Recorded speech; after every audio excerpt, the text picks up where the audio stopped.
Hey, this could work. Hey, Tid, I need you to turn me into a character. Wait, what?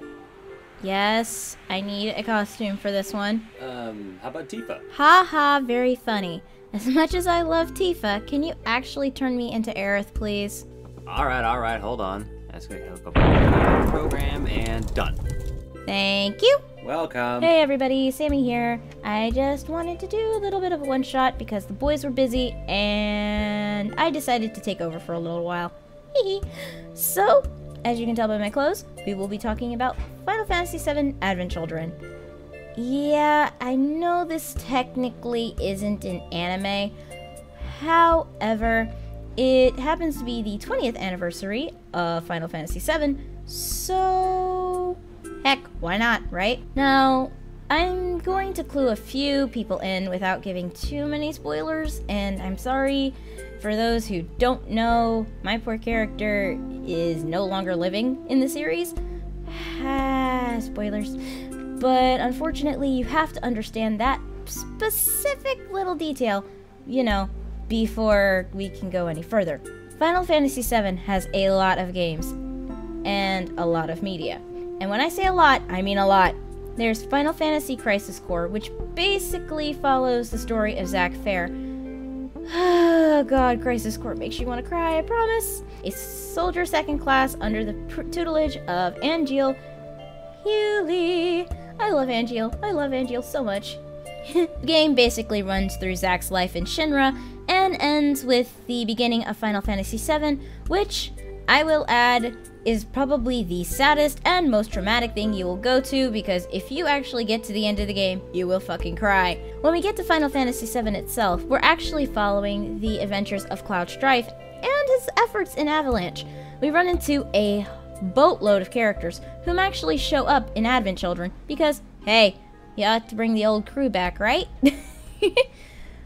Cloud basically is helping the quote-unquote eco-terrorists called Avalanche, whom are fighting against the Shinra Electric Power Company, if I got that right. They're blowing up the reactors, and let's just say, with certain events, it literally goes downhill from there. But you get to see Cloud in a dress for a little while. To make a long story short, Cloud actually has to go through a lot of trouble and heartbreak to be able to save the planet from the evil Sephiroth. Poor guy literally got his brain twisted by his own dad, what do you know? Whom, at this point, is trying to destroy the planet with the black materia. But thanks to Aerith, everybody gets somewhat of a happy ending. Which brings us into Advent Children. Advent Children takes place 2 years after Meteorfall, which was averted through the efforts of the rebel group Avalanche. However, the world is suffering from a disease known as geostigma, which there is no known cure. Rufus Shinra, former president of Shinra Power Electric Company, thinks that Genova is behind this and sends his bodyguards, the Turks, to go get her head. I don't know why that's the last piece, but hey, what do you know? Unfortunately, 2 of his own are taken, and he decides he wants to call, you know, Cloud, because maybe he can help. However, he does not get in touch with him at all. Cloud is now living in the newly built city of Edge with another Avalanche member, Tifa, Lockhart, and 2 children, Marlene Wallace, my baby, and Denzel, who's infected with geostigma. Poor baby. Now Tifa starts to pass the message on to Cloud via his cell phone as he travels through the Midgar wastelands with the delivery. His friends don't know, however, that sadly, Cloud himself is infected with geostigma. He's been distancing himself in anticipation with his death, and he's battling growing depression and lack of self-confidence as he feels guilty for the deaths of Zack Fair and Aerith Gainsborough. This poor guy has to go through very, very, very much, especially because of growing depression. He's depressed because he couldn't save his friends. That hurts! Now Cloud actually gets a call mid-en route to Edge. He's attacked by 3 teenagers dressed in black and riding motorcycles. Remnants of Sephiroth. We know that one is Kadaj, who is basically the leader, I guess. But he contacts Rufus while the other 2 are harassing Cloud and calling him brother, which is actually kind of funny if you think about it. But they were talking about trying to find Genova's head, and starting a reunion.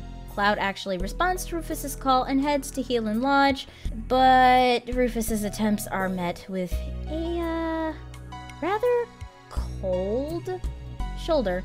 But it also leads to one of my favorite moments, which is basically Rude and Reno getting their butts handed to them, and Reno, being the jackass that he is, gets locked out of the room. But the thing is, Kadaj actually breaks into the lodge, abducts Rufus, and then announces that he and his brothers are planning a new reunion that will culminate into Sephiroth's return. Dun dun dun. So, you know, we have the two other remnants, Lulz and Yazoo, who go to Midgar and are trying to find the children. Yeah, children, because sadly they die faster and it sucks. While Kadaj is abducting the president, the other remnants, Lulz and Yazoo, go to Midgar and Edge, respectively gathering children infected with Geostigma for the reunion. Children like Denzel flock to Yazoo with the promise of a cure. Lulz is obtaining Cloud's collection of materia after defeating Tifa in the Section 5 church in Midgar's ruins, i.e. Aerith's church. And he actually looks at the flowers in disgust. What do you know, right? Returning to the encampment within the church to find Tifa unconscious and Marlene kidnapped, Cloud succumbs to his geostigma and collapses. The pair are found and returned to Tifa's residence, the Seventh Heaven Bar, in Edge, by the Turks, Reno, and Rude.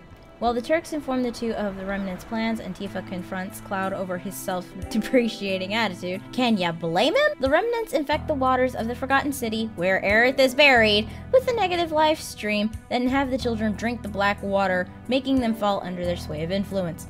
I'm serious, if Aerith were probably alive, she'd be ticked. En route to the Forgotten City to rescue the children, Cloud is visited by Aerith, now a spiritual avatar of the life stream, who questions his refusal to move on from her death.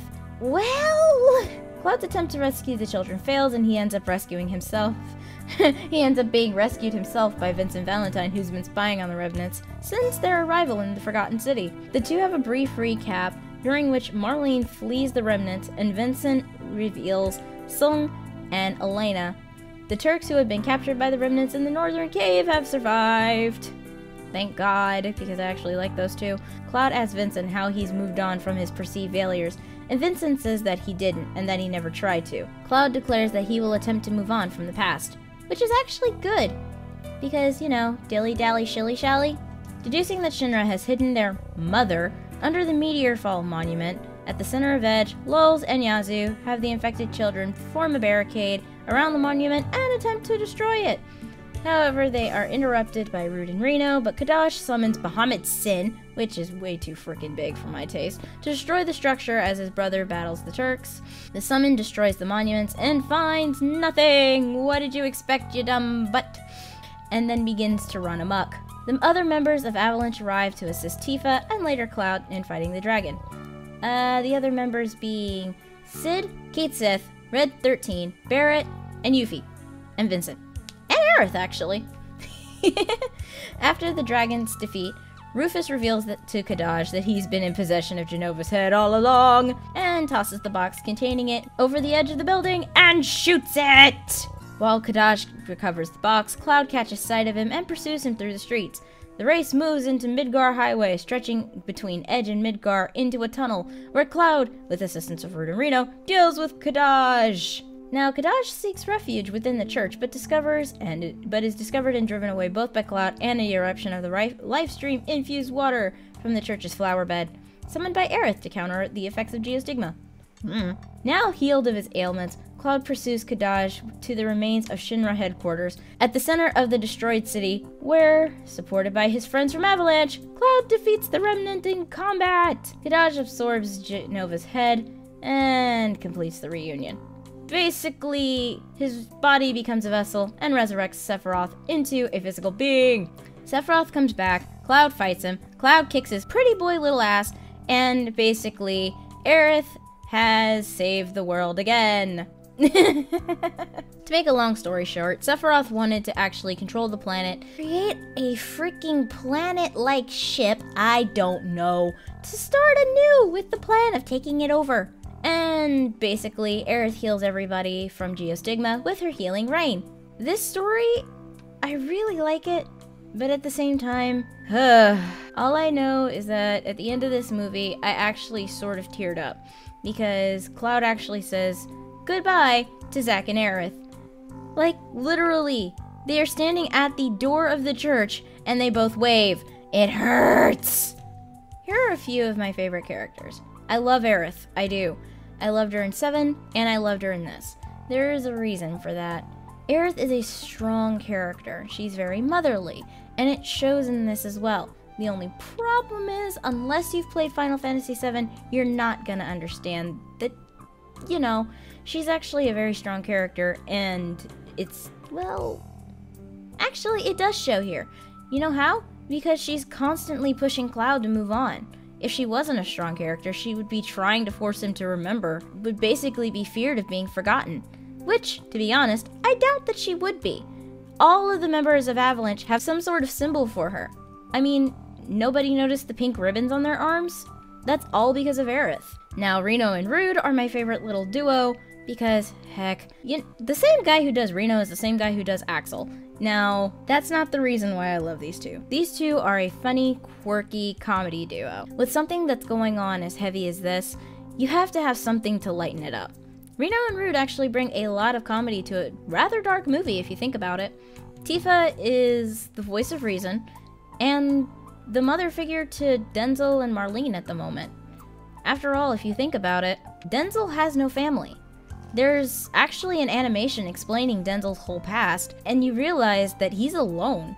Cloud and Tifa are his parents at the moment, and he just wants, you know, them to be happy, and Tifa's extremely happy to bring him into her home.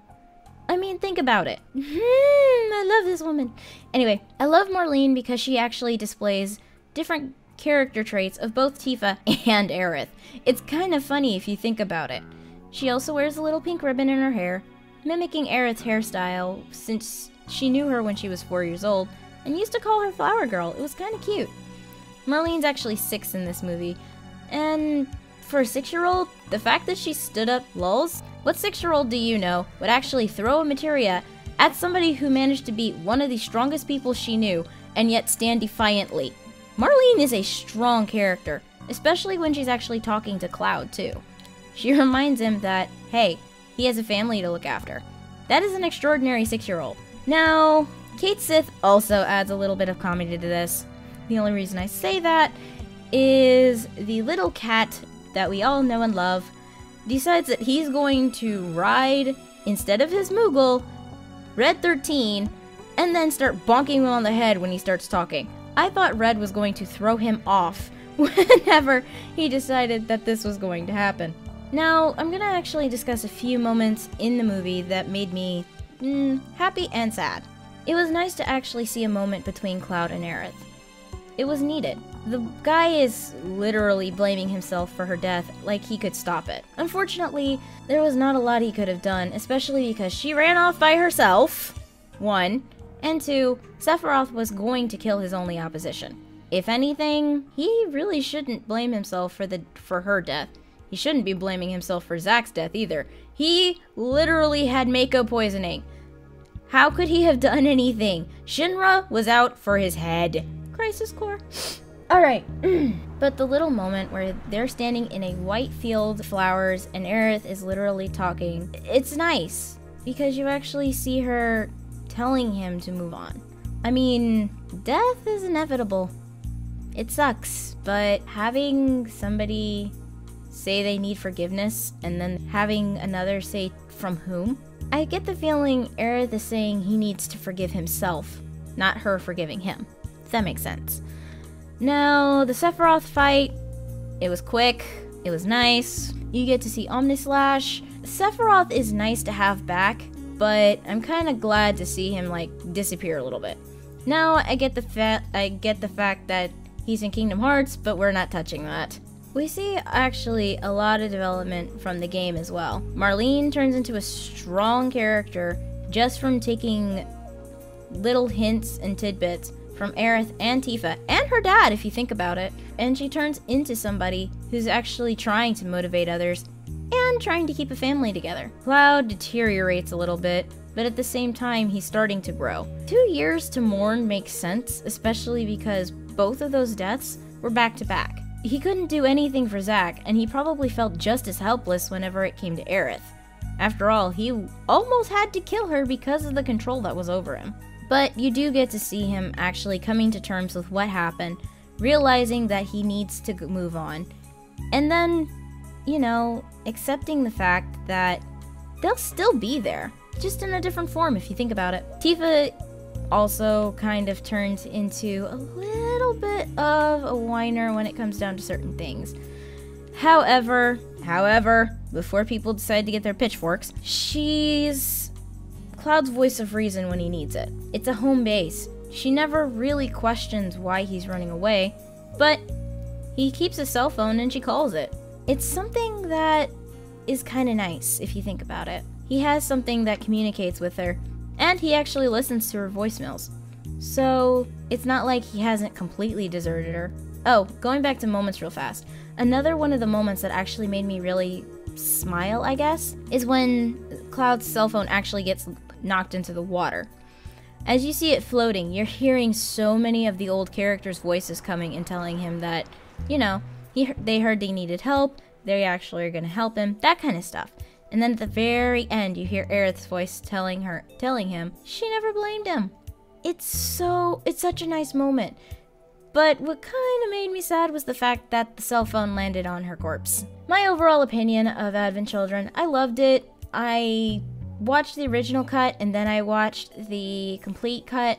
Personally, I prefer the complete cut because there are some scenes in there, like, you know, Reno getting locked out of the room, which added some nice moments. It was a lot longer, but the story was a lot more fleshed out. From like I said, my personal opinion is I love it.